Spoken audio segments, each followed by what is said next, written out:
رحمه الله وأدام النفع به وبعلومه وبكم بدارين آمين. الباب الثلاثي bermula ini bab munabbihat yang tiga wabihi di dalamnya bab ini khamsun wa khamsuna mau'idatan, ada 55 mau'idhah nasihat, sab'atun akhbarun, di antara yang 55 7 nasihat tersebut yang bersumber dari hadis, wal baqi atharun, setinggal daripada yang 7 tadi adalah athar. Athar ini adalah perkataan daripada para sahabat. Jadi yang kita bahas dari bab Thulathi ini ada sebanyak 55 nasihat. Dari 55 ini 7 yang bersumber dari hadis, sisa dari yang 7, kalau 55 diambil 7, sisanya 48. Dari mana yang 48 tersebut? Dari perkataan sahabat, namanya atharun. Al-maqalatul ula ruwiya anin nabiyyi sallallahu alaihi wasallam annahu qala man asbaha dakhala fi waqti subhi fi waqti shalah wa huwa yashku ila an-nasi diqal ma'asi faka'annama yashku rabbahu wa shikayatu la yaliku illallah fa innaha min jumlatid du'a. Makalah yang pertama direwetkan dari Nabi Sallallahu Alaihi Wasallam bahwasanya Nabi bersabda, barang siapa yang berpagi-pagi dakhala fi waqti shalah, artinya orang tersebut masuk di waktu pagi, wa huwa yashku bi qal ma'asi, yashku ila nasi bi qal ma'asi, dia orang tersebut mengadukan kepada manusia tentang bagaimana sulit di dalam kehidupannya. Faka'an nama, seakan-akan orang tersebut yashku rabbahu, mengadukan kepada Tuhannya. Wasyiqayatu la yaliku illa ilallah fa innaha min jumlatid du'a. Dan keluhan, mengeluh tidak layak kecuali kita mengeluh atau mengadakan sesuatu keluhan kepada Allah. Itu yang harusnya pengaduan kita, sesuatu yang kita hadapi harus kepada Allah. Fa innaha min jumlatid du'a, karena syiqayah tadi adalah bagian daripada jumlah doa. Jadi kalau kita menghadapi sesuatu kesulitan, yang terbaik bahwa kita mengeluhnya, ngadunya kepada Allah.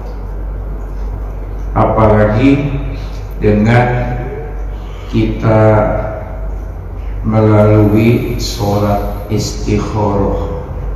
Sholat istikharah adalah minta petunjuk, minta pilihan. Ya Allah, saya mau harus bagaimana? Itu istikharah. Minta dipilihin pilihan Allah apakah yang akan kita lakukan merupakan berdampak yang baik atau yang buruk. Karena Allah Maha penentu dari segala urusan. Amma syiqayatu ilan nas fahiya min alamati adamir ridha bi qismatillah. Adapun orang yang mengeluh kepada manusia, maka itu keluhan tersebut tanda-tanda orang tersebut tidak ridho bi qismatillah, dengan bagian yang Allah berikan kepadanya. Namanya kismatilah, aturan, emang kebagiannya segini. Allah itu insya Allah sesuai dengan kebutuhan kita akan Allah berikan. Yang butuhnya banyak dikasihnya banyak. Yang memang kebutuhannya orang tersebut dikit, ya dikasih dikit lagi. Secara logika mestinya mah kalau orang di dalam rumah tangga nggak punya anak, serba berkecukupan kata kita. Tapi lain lagi, kadang-kadang justru cuma berdua lebih banyak keluhannya. Kenapa? Sudah diatur oleh Allah tentang rizki dan kebutuhan dalam kehidupan kita. Memang kita semua kepengennya banyak, apa aja kepengen banyak, kepengen berlebih-lebihan. Jadi kita mengadu, melakukan sesuatu urusan hendaknya kepada Allah. Kama ruya an Abdullah bin Mas'udin qala Rasulullah sallallahu alaihi wasallam, ala u'allimukumul kalimatil lati takallama biha Musa alaihi salam hina jawazal bahra ma'a bani Israil. Sebagaimana diriwayatkan dari Sayyid Abdullah bin Mas'ud, ia berkata, bersabda Rasul sallallahu alaihi wasallam, ala ingatlah, mu'allimukum, aku ajarkan akan kamu al-kalimat, beberapa kalimat, allati takallama biha Musa, yang kalimat tersebut Nabi Musa alaihi salam pernah mengucapkan ketika jawazal bahra ma'a bani Israil, pada saat Nabi Musa menyeberangi lautan bersama Bani Israil. Qulna, maka kami menjawab, bala ya Rasulullah, baik ya Rasul.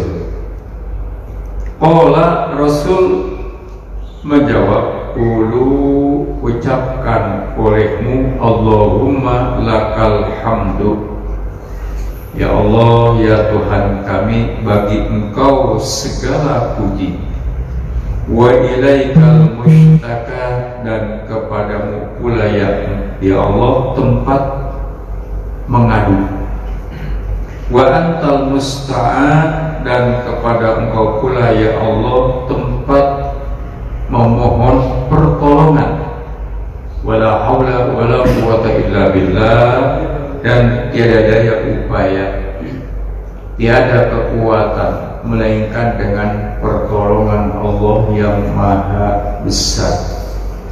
Jadi yang intinya dalam segala permasalahan hidup, problema hidup, itu yang terbaik kita munajat kepada Allah, minta pertolongan kepada Allah, karena Allah tempat kita meminta.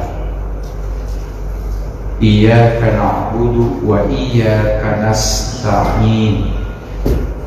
Kepada Engkau ya Allah kami menyembah, kepada Engkau pula ya Allah kami minta pertolongan. Di dalam hadis yang lain, wa idza sta'anta fasta'in billah.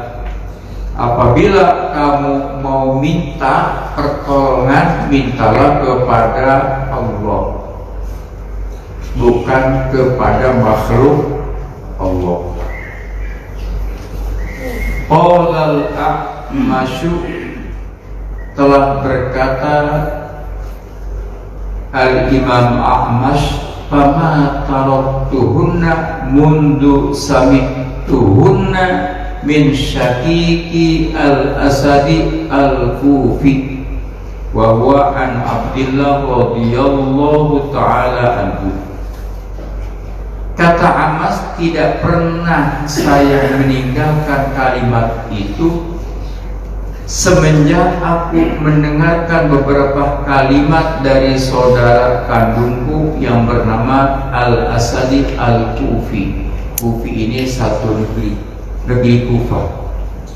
Sirtu minal Basrati ilal Kufati, nama tempat. Wa huwa an Abdillah radhiyallahu ta'ala anhu, dan hadis itu dari Sayyid Abdullah radhiyallahu ta'ala anhu. Qala al-A'masu, berkata seorang imam yang bernama Imam A'mas, atani atin fil manam, telah datang kepada aku fil manam, di saat aku tidur. Ini namanya bermimpi. A'mas ini seorang imam besar. Kalau saya punya cucu namanya A'mas, tapi memang baru saya baca ini, ternyata memang memberikan nama A'mas bukan sekedar ngasih nama, ada sumber sejarahnya. Itu anak Ustaz Hamid namanya A'mas, ya. Faqala ya Sulaiman zid fi hadhil kalimat wa nas'aluka ala fasadin fina wa nas'aluka salaha amrina kulli. Berkata faqala, maka ia berkata, ya Sulaiman, wahai Sulaiman, tambahkanlah fi hadhil kalimat, pada ini kalimat, nas'aluka ala fasadin, dan kami memohon kepadamu atas kerusakan, fina, pada kami, wa nas'aluka sholaha amrina, dan kami memohon padamu kebaikan segala urusan kami. Jadi tambahin kalimat permohonan kita, doa kita dengan wa nas'aluka ala fasadin fina wa nas'aluka sholaha amrina kulli. Wa man asbaha aidakhala fis shalah, siapa orang yang berada di waktu pagi, li umuri dunya hazina, kemudian masalah urusan dunia itu dia merasa prihatin, bingung. Waqad asbaha safiton 'ala Allah, maka sebenarnya telah jadi orang tersebut pagi-pagi orang yang termasuk marah kepada Allah. Wal makna man hazina 'ala umuri dunya faqad ghadiba 'ala Allah. Artinya, siapa orang yang merasa prihatin, bingung terhadap urusan dunia, maka ia sesungguhnya telah marah kepada Allah. Jadi kita biasanya memang kalau susah ya bingung. Nggak ada orang yang nggak susah bingung, apalagi urusan masalah dunia. Bocah belum bayaran, nggak punya ini, nggak punya ini, bingung apa enggak? Bingung, begitu. Tapi di sini Seorang ulama mengatakan kalau kita bingung tentang urusan dunia, seakan-akan kita marah sama Allah. Li'annahu, karena bahwasanya lam yardo biqadha illa. Jadi seakan-akan kita tidak ridho dengan hukum Allah, keputusan yang telah Allah takdirkan. Ada hadis qudsinya begini, malam yardo biqadha'i walam yasbir ala bala'i walam yashkur ala na'ma'i falyatlub robban siwa'i falyakhruj min tahtis sama'i. Orang yang tidak ridho atas segala hukum yang Allah telah putuskan kepadanya, karena ada yang Allah berikan keputusan yang baik terhadap diri kita. Ada juga sekali waktu satu keputusan yang menurut kita gak enak. Begitu. Jadi seperti itu. Sekarang ini satu contoh yang sangat real banget. Orang 2 tahun nggak berangkat haji, tahun 2020 nggak berangkat, marahnya biasanya pemerintah gitu. Tahun 2021 nggak berangkat juga, kan tambah marah. Baru tahun ini berangkat, ternyata keberangkatan mereka terjadi wukufnya hari Jumat. Ini kan hikmah, ya. Di balik ujian, cobaan ada hikmah.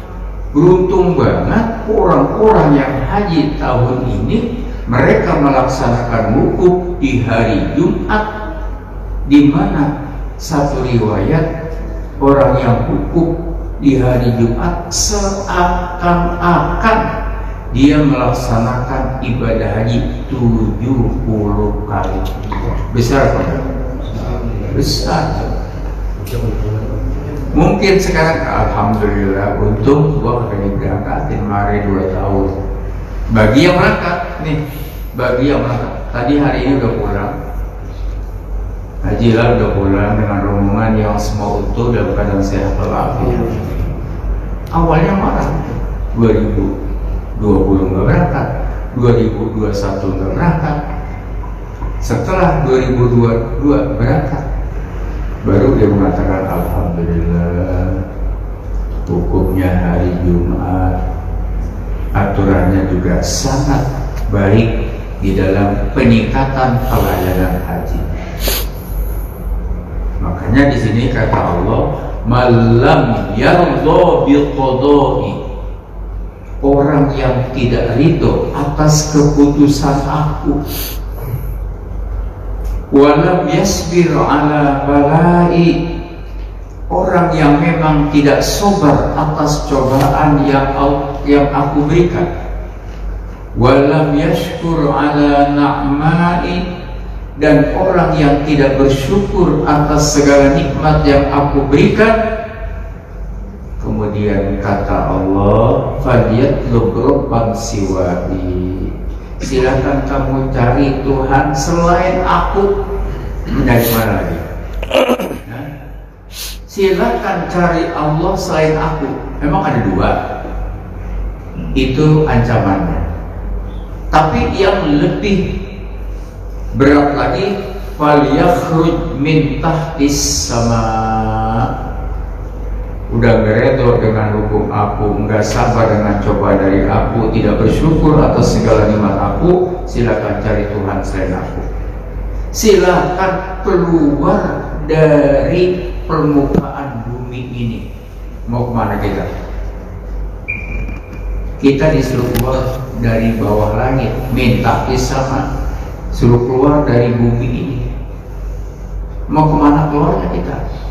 Kita berangkat dari Jakarta menuju ke Mekah 9 jam, masih punya Allah. Berangkat lagi dari Jakarta kan Amerika 36 jam masih punya Allah. Andai kata berangkat lagi dari Amerika kemana tahu, tetap masih kita di dalam langit Allah. Mau keluar kemana?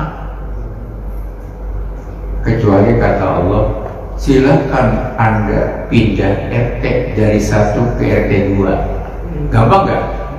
Gampang. Kalau suruh keluar dari langit, mau kemana kita? Itu namanya Allah marah. Maka di sini lam yarda biqada'illah, orang tersebut tidak ridho dengan keputusan Allah. Walam yasbir ala balaihi, dan orang tersebut yang tidak sabar atas segala ujian yang Allah berikan. Walam yu'min biqadarihi, dan dia tidak beriman atas qadar yang Allah berikannya. Li'anna kullama waqa'a fid dunya fahuwa biqada'illah.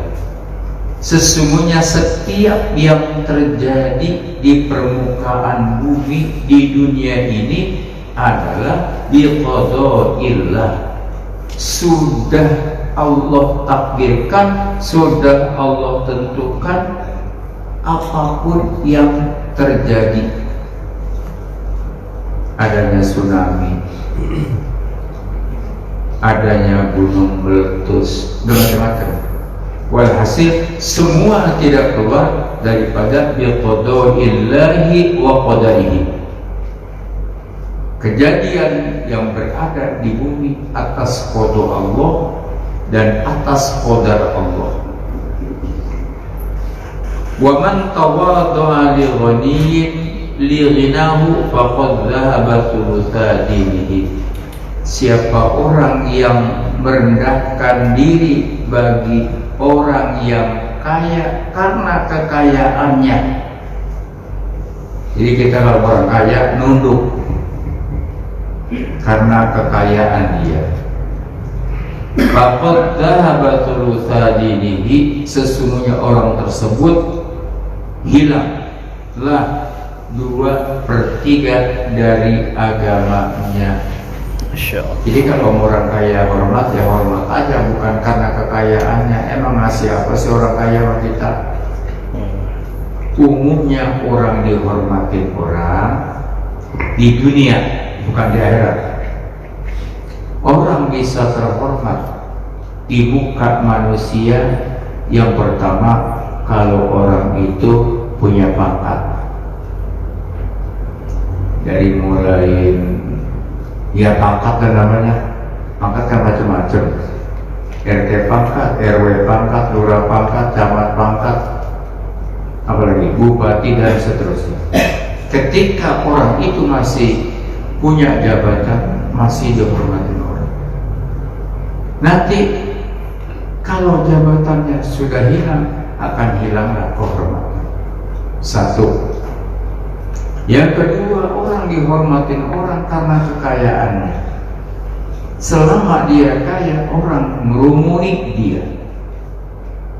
Kalau memang kekayaannya sudah tidak ada, bagaikan sesuatu makanan yang sudah tidak ada rasa manisnya.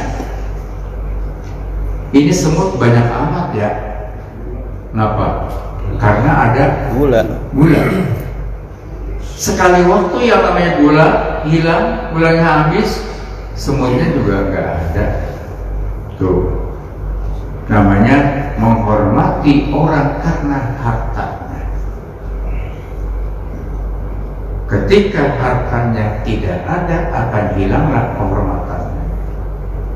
Ya, ketika orang menghormati orang karena ilmunya, nah bagus kalau karena ilmunya. Karena kita nanti kebagian syafaatnya. Kalau sudah yang namanya ilmu, siapa sih yang pernah kehilangan ilmu? Hah? Kiai anu ilmunya digarong, ada apa kagak cetak gitu? Kagak ada. Yang kita dengar mah si anu kemalam kegarongan. Di zaman dulu kan ada istilah garong ya. Kalau pencuri sepi-sepi, orangnya tidur, dia ambil barangnya. Kalau garong, orangnya tidur dibangunin, nyari kuncinya. Dulu begitu, ngerti nggak? Iya. Ada istilah garong. Ya. Kalau pencuri mah enggak, ya sudah percaya aja nyari-nyari. Malah kalau perlu jangan sampai orangnya bangun. Tapi kalau garong dia lihat orangnya di situ dibangunin. Memang apa ya yang begitu? Ngapain nyari kuncinya? Kunci apa? Kunci lemarinya. Begitu perbedaannya.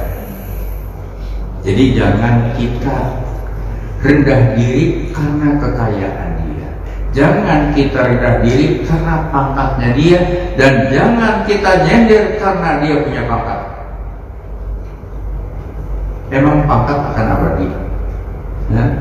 Kalau kita nyender karena dia punya pangkat, suatu saat yang layak pangkat akan hilang. Bagaikan kita nyender di tiang, tiangnya rubuh. Kita ikut joprak. Udah. Ya, tapi ala nafsik, berpegang pada diri kita sendiri. Lianna syari'ata ayyakuna ta'zimun nas di adli solahihi. Karena syariat mengajarkan bahwa adalah ta'zimun nas, mengagungkan manusia, menghormati manusia karena lantaran kebaikannya, kesolehannya. Itu secara syariat. Kalau kita menghormati ulama, kita kan tidak minta apa-apa. Ada keberkahannya dari ulama. Insyaallah.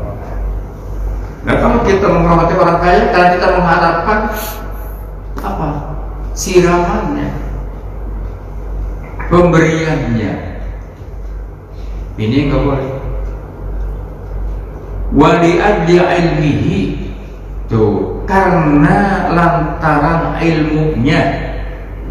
Duna ta'zim li ajli malihi, bukan menghormati orang itu karena hartanya. Jadi orang kaya biarin aja. Kalau kita menghormati seseorang karena kekayaannya, salah. Fa inna man akramal mala ahanal ilma was-salat. Sesungguhnya orang yang menghormati, memuliakan orang karena hartanya, maka menghinakan ia akan ilmunya dan kesolehannya. Jadi jangan hartanya yang kita hormatin, kesolehannya yang kita hormatin karena ilmunya. Qala as-sayyidi Abdul Qadir Jailani Quddisa sirruhu. Berkata As-Sayyid Abdul Qadir Jailani, ini seorang aulia. Kalau kita baca Sesaman ada ceritanya. Syekh Abdul Qadir Jailani menurut sejarah dimakamkannya di Baqi di Madinah. Tetapi yang namanya kuburan di Madinah dan di Mekah tidak ada tanda ciri-ciri yang diberikan nama. Kenapa? Yang dikhawatirkan orang itu mengkultuskan, yang membuat orang jadi syirik. Kuburan ada, cuma ditanya batu, udah. Kalau ditanya, kagak bakal diunjukin. Saya dulu pernah tahun 97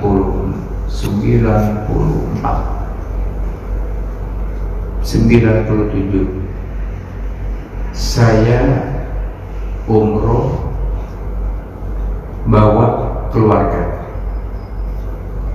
sewa mobil kecil masuk ke makom Siti Hawa, makbaru Siti Hawa.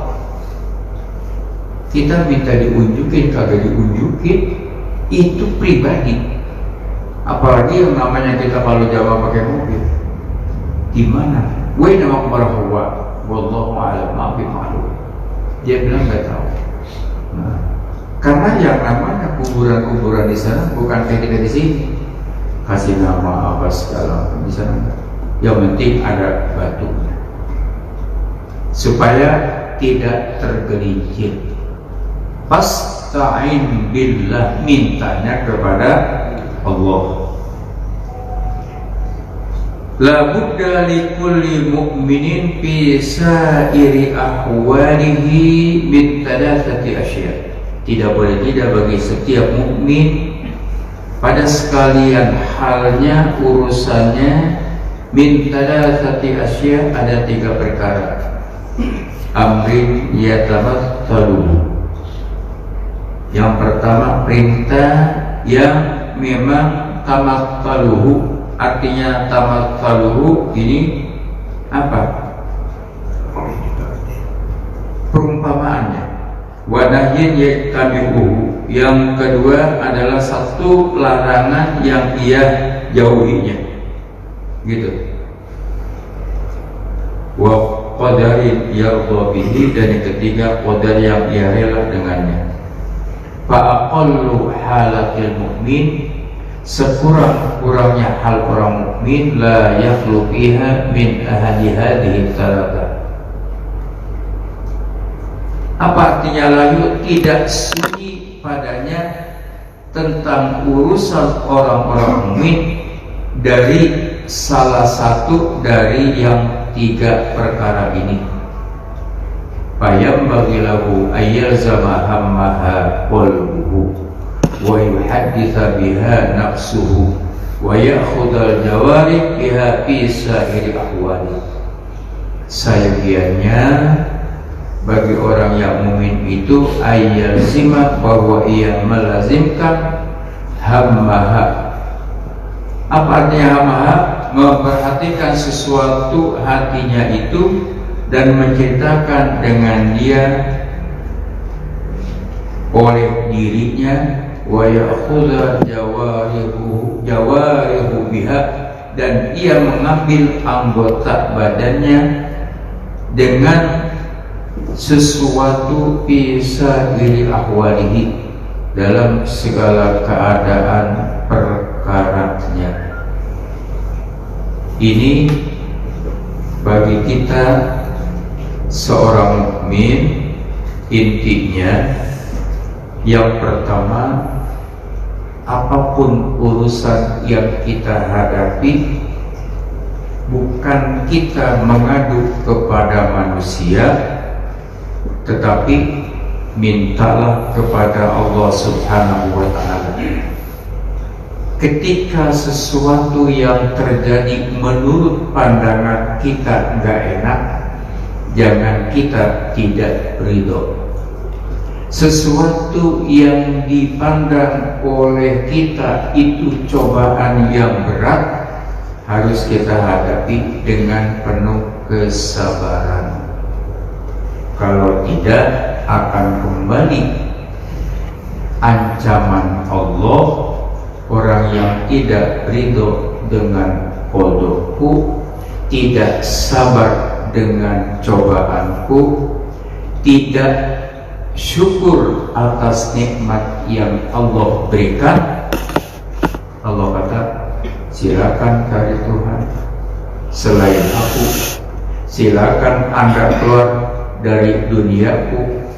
Mau keluar kemana? Yang kesimpulannya, hidup tidak terlepas dari cobaan, hidup tidak terlepas dari segala nikmat yang diberikan oleh Allah. Jadi ketika dapat nikmat, ya kita syukuri. Artinya syukur, sarful abdi lima khuliqa li ajli, menggunakan seseorang hamba yang memang aku jadikan nikmat itu untuknya. Kita dikasih duit banyak, untuk apa? Nah, kita syukuri, bukan sekedar kita mengayomi keluarga kita. Bagaimana cara mensyukurinya?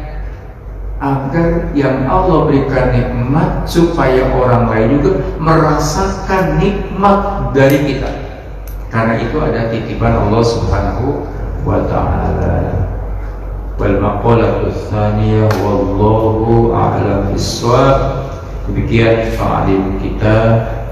Semoga Allah berikan kita barokah dalam baik Al-Fatihah. Alhamdulillahirabbil alamin. إياك نعبد وإياك نستعين اهدنا الصراط المستقيم صراط الذين أنعمت عليهم غير المغضوب عليهم ولا الضالين. استغفر الله العظيم استغفر الله العظيم. اللهم صل على سيدنا محمد في الأولين والآخرين. بسبب رضي الله عن سادتنا رسول الله أجمعين. الحمد لله رب العالمين حمدا يوافي نعمه ويكافئ مزيدا. يا ربنا لك الحمد ولك الشكر كما ينبغي لجلال وجهك الكريم وعظيم سلطانك. اللهم سلمنا والمسلمين وبارك لنا والمسلمين واهدنا والمسلمين وارزقنا والمسلمين واهدنا الى صراطك المستقيم برحمتك يا ارحم الراحمين. صلى الله على سيدنا محمد وعلى اله وصحبه وسلم والحمد لله رب العالمين.